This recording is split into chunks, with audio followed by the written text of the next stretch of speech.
వేతనయాతనలకు check. 8వ వేతన సంఘంపైనే ఆశలన్నీ అని ఒక వార్త వచ్చింది. చూద్దాం ఒకసారి. మీరైతే వీడియోని లైక్ చేయండి.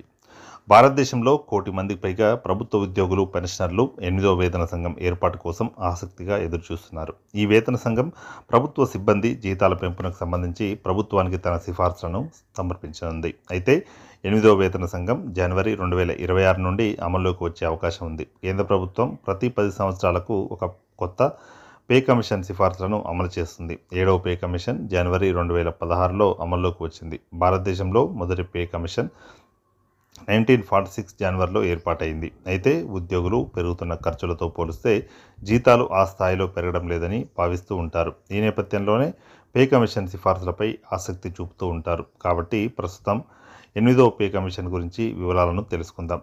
8వ వేతన సంఘం ఏర్పాటుకు అమలుకు సంబంధించి భారత ప్రభుత్వం ఇంకా ఎలాంటి అధికారిక ప్రకటనలు చేయలేదు. గత ఏడాది డిసెంబర్లో 8వ కేంద్ర వేతన సంఘం ఏర్పాటుకు అప్పటికి ఎలాంటి ప్రణాళికలు లేవని ప్రభుత్వం పేర్కొంది. ఇప్పుడు ఎన్నికల ప్రహసనం ముగిసినందున కమిషన్ ఏర్పాటుకు ప్రభుత్వం నిర్ణయాత్మక అడుగు వేసే అవకాశం ఉంది. పే కమిషన్ ఏర్పడిన తర్వాత దాని సిఫార్సులను సమర్పించడానికి సాధారణంగా 12 నుంచి 18 నెలల సమయం పడుతుంది. అయితే ఒకసారి 8వ వేతన సంఘం అమల్లోకి వస్తే దాదాపు 49 లక్షల మంది ప్రభుత్వ ఉద్యోగులు, 68 లక్షల మంది పెన్షనర్లు లబ్ధి పొందే అవకాశం ఉంది. 8వ వేతన సంఘం కింద ఫిట్మెంట్ ఫ్యాక్టరీలో పెరుగుదలలో వారి వేతనం సవరిస్తారని భావిస్తున్నారు.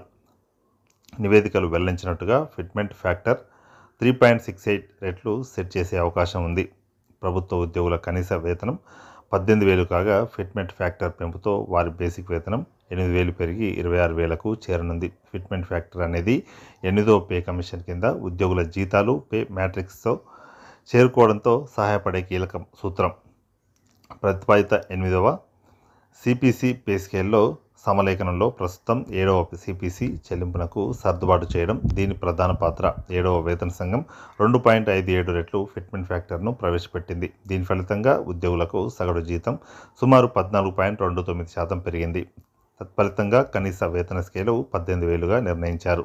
ఒకసారి అమల్లోకి వచ్చిన తర్వాత 8వ వేతన సంఘం ద్రవ్యోల్బణ ప్రభావాలను తగ్గించడం ద్వారా వివిధ ఉద్యోగుల సమూహాల మధ్య జీతాల అసమానతలను పరిష్కరిస్తుంది. 8వ pay commission revised pay scales, retirement బెనిఫిట్స్తో సహా అనేక ఇతర ప్రయోజనాలను అందిస్తుంది. ముఖ్యంగా 8వ వేతన సంఘం సిఫార్సుల వల్ల ద్రవ్యోల్బణం ప్రభావం ఉద్యోగులపై పడకుండా ప్రబలంగా ఉన్న జీతం అసమానతలను కవర్ చేస్తుంది. అంచనాలు పెరుగుతున్న కొద్దీ పబ్లిక్ సర్వీస్ మరియు రిటైర్మెంట్లో ఉన్నవారికి సమానమైన వేతనం, ఆర్థిక భద్రత కోసం అన్వేషణలో 8వ వేతన సంఘం ఒక పెద్ద మైలురాయి అవుతుందని మార్కెట్ నిపుణులు చెబుతున్నారు.